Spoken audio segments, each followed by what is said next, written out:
Uber Technologies, more commonly known simply as Uber, was a company that seemed destined to be the next great technology giant. If you want to get from one side of town to the other, you call an Uber. If you want food delivered, you order through Uber Eats. The name Uber is so ubiquitous that it has supplanted the word taxi in our modern lexicon, and its vision for the future was compelling. But in the past couple of years, that all changed. So, what happened? How did this company's seemingly unstoppable rise grind to a halt?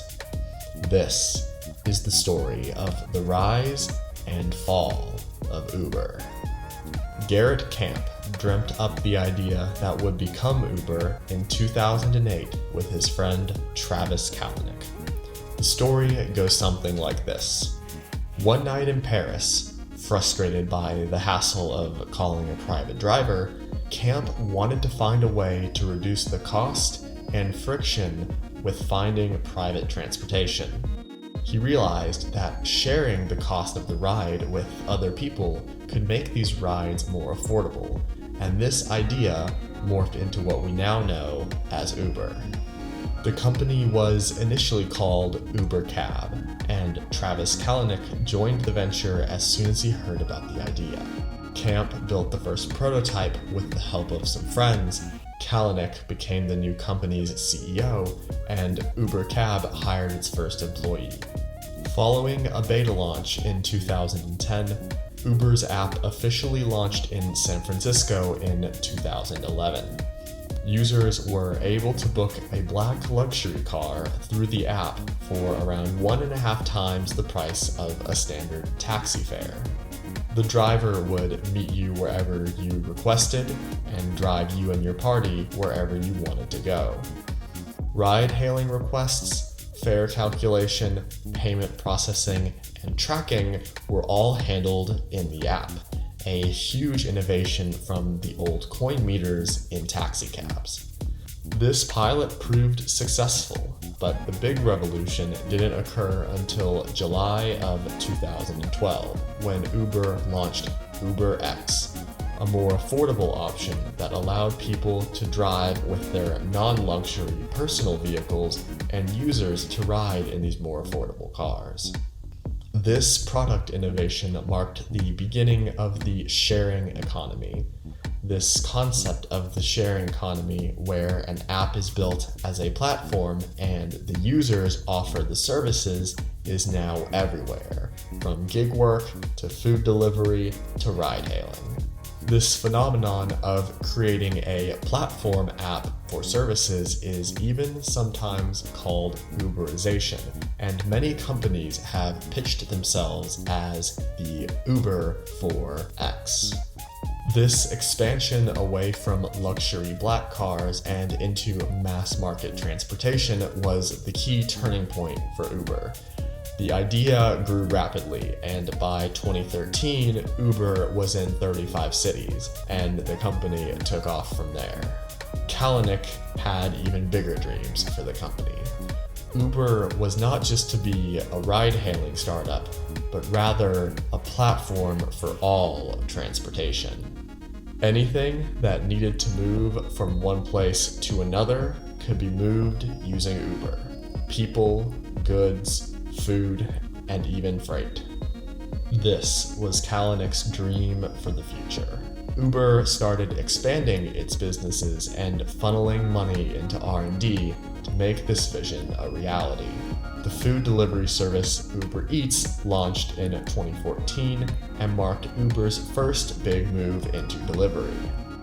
Meanwhile, Uber's advanced technology group was developing the technology for self-driving cars and trucks. The company even started researching and investing in helicopter travel and eVTOL technology, or electric vertical takeoff and landing craft, which could ferry passengers on intra-city trips. The vision of a future where Uber becomes a platform for all of transportation and a user could go anywhere with just one app seemed to be on the horizon.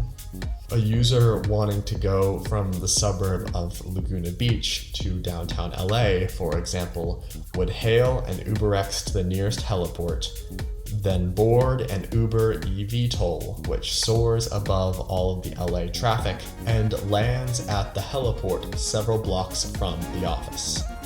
Then the user would hop on a scooter or e-bike for the last mile of the commute and get door to door all through the Uber platform. The future for Uber looked bright and the company prepared to go public. On May 10th, 2017, Uber Technologies listed on the New York Stock Exchange at $42 a share, making it one of the largest tech debuts ever, and the share price promptly dropped. The share price slid 11% on opening day, marking the single biggest first-day loss for an IPO in US history. This was only the beginning of Uber's troubles. The following month, 2 executives resigned, and the following quarter, Uber reported a $1 billion loss. Not to be outdone, the next quarter, Uber reported a staggering $5 billion loss. Uber's CEO, Travis Kalanick, was forced to step down following numerous scandals about his personal conduct and workplace culture. The company was targeted by several lawsuits and regulatory agencies, and the company laid off thousands of employees in the years following its IPO. Uber was not looking so good, but its vision for the future of Uber as a platform for all of transportation still enthralled its employees and investors. Uber's fortunes seemed to change with the advent of 2020 and the pandemic. Demand for ride-hailing and leaving one's house in general evaporated, and so did a lot of Uber's business. The saving grace turned out to be the yet-to-be profitable Uber Eats. As much as people stopped going out to eat, they started ordering takeout and delivery. The Uber Eats division posted its first ever profit in Q3 2020, and enough of a profit to cover the losses of UberX for the time. The elephant in the room during all of this was Uber's classification of drivers as independent contractors, not as employees. This classification was both key to Uber's success and also a key problem for the company.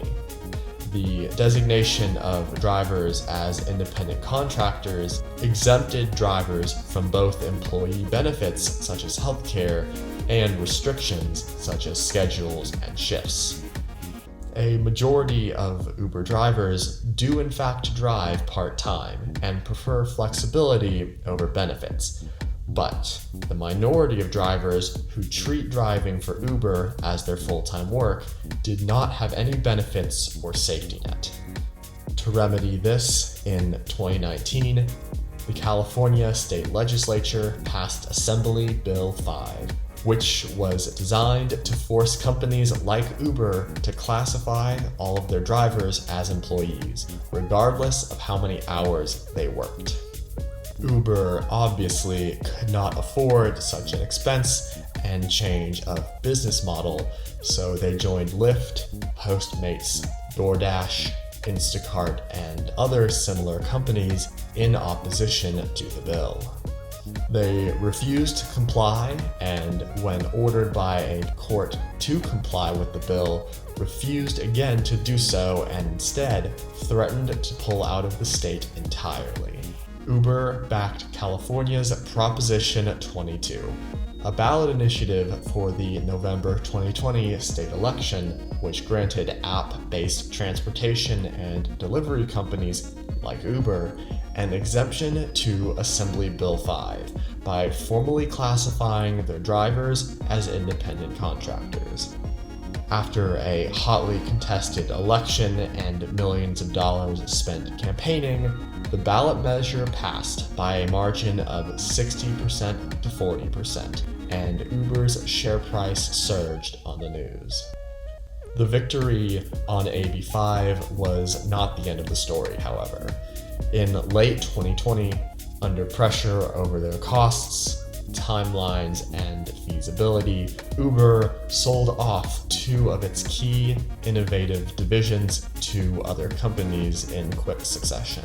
Uber Elevate, the division responsible for developing all of Uber's airborne ambitions, such as Uber Air and its eVTOL program, was sold off to aerospace company Joby Aviation in December 2020. The following month, January 2021, saw Uber sell the Advanced Technologies Group, which was responsible for much of Uber's self-driving research and technology, to the self-driving auto startup Aurora for $4 billion. Uber's short-term balance sheet looked better, but the long-term vision was now different. Uber was canceling more plans and selling off key future innovations to fund its short-term projects and acquisitions. As more regulatory pressure mounts, competition in its key spaces increases, and the demand for transportation evolves post-pandemic, Uber's future is not looking so bright. The company, which was once sold as a future great technology giant, being the platform for all transportation, is starting to look more and more like just a ride-hailing company. It's like Kalanick himself once said, "Uber is a great company if you can just get rid of the drivers."